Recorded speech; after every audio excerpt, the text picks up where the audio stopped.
Hello everybody, welcome to another episode of Is It Worth It?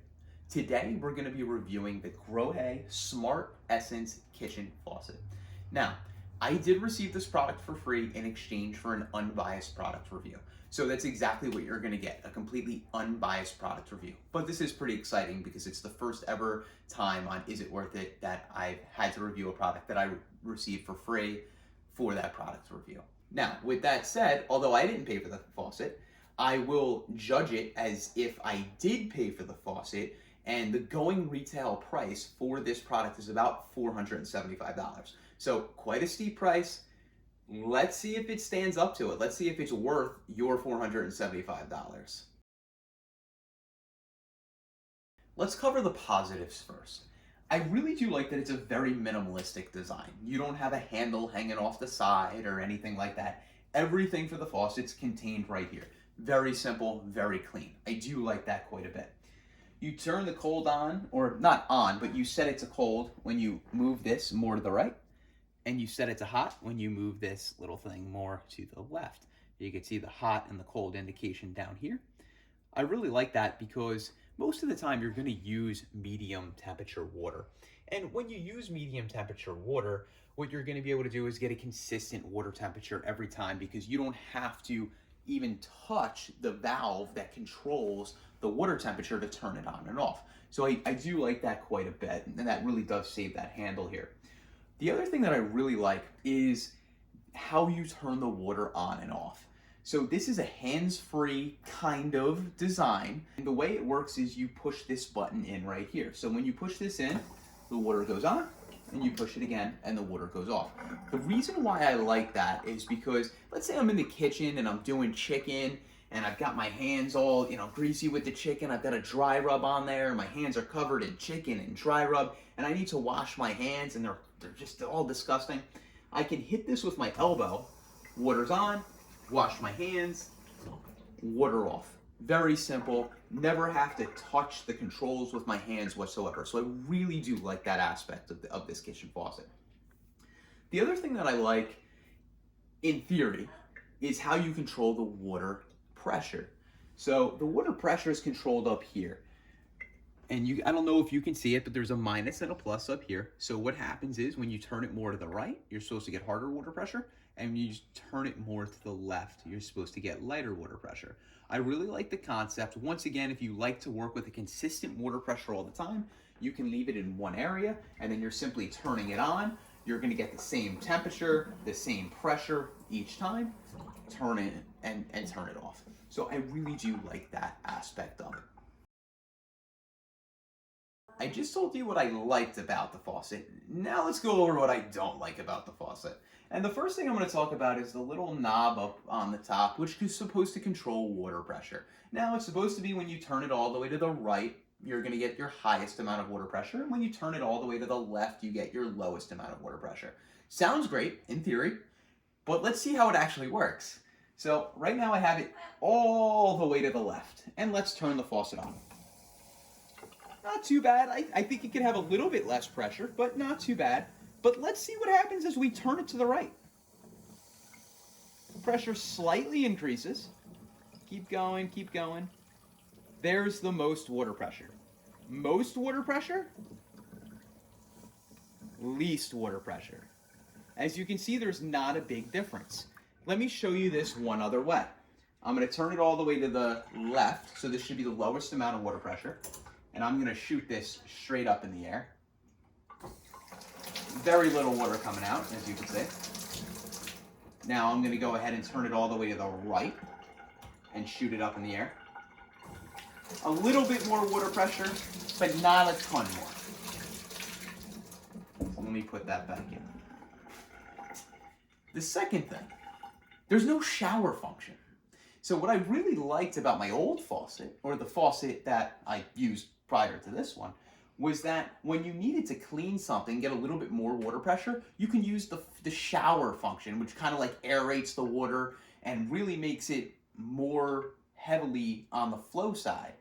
And this just doesn't have it at all. Like, you can't do a shower function on this product.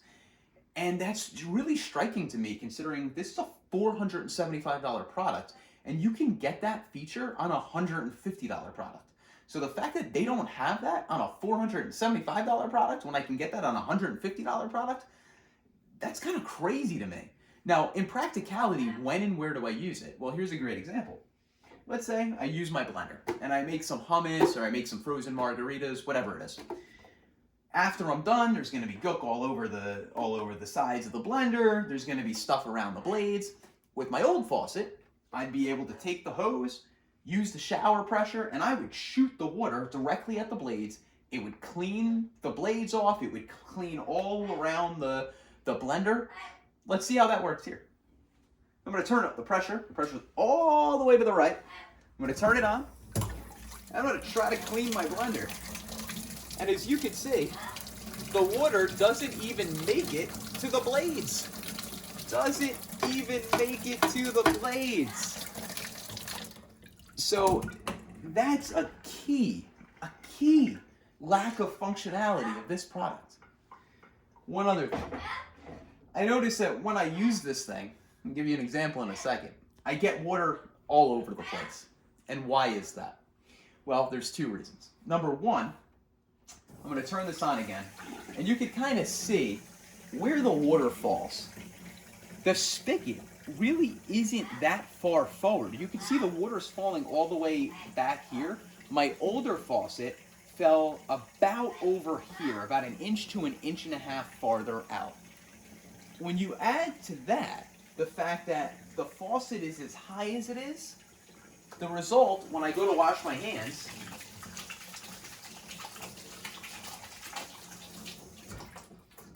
I've been getting water all over the back of the counter, hitting the backsplash. My wife has been killing me about it, so it's a very painful experience. So that's another thing that I don't like about the faucet.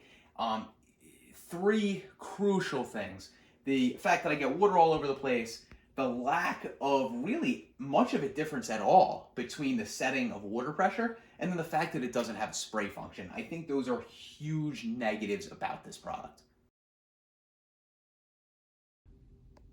After shooting the original video, and while editing it, I realized it's probably better to show you what I was referring to with my older faucet.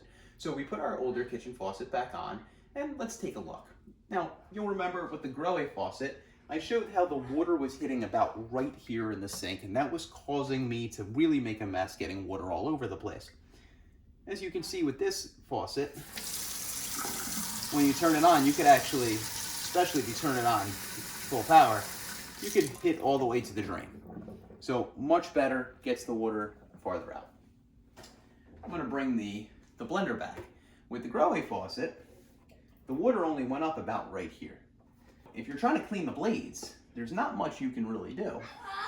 With this and the shower function, which the Grohe does not have, I can get all the way to the blades and really shoot that water around. Those are the kind of things that I look for in a faucet, and I just wanted to show that the problem's not my water pressure or anything like that, it's the Grohe faucet. What's the verdict? Is it worth it? I'd have to say no.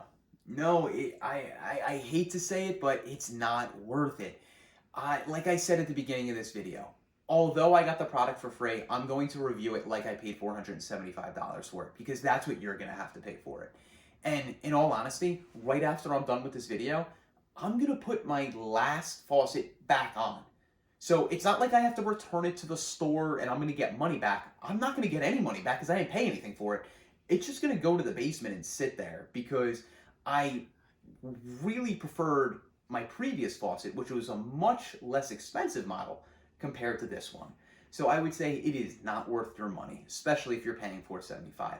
With that said, to be fair, there are some things my wife and I really like about this product. We love the general style, the low footprint, the small footprint of the product. We would love to see the second generation. If the second generation had a spray function, which I think would be very easy for Grohe to put a little button in here to make a spray function. If they adjusted the water pressure issue. I've never had a problem with the water pressure before, and now I put this faucet on and I do. So I know it's a problem with the faucet. Um, Not worth this design. Don't do it. Save your money. But thank you so much for watching the video. I appreciate all of your views. Please let me know if you have any questions in the comments below. Don't forget to like if you found this video helpful. Subscribe if you want to see some of my other videos and other great product reviews. And let me know. Reach out to me in the comments. Send me a message. If you want to see me review a product, just let me know. I'll do my best to obtain it and review it for you guys. Thank you guys so much, and I'll see you next time.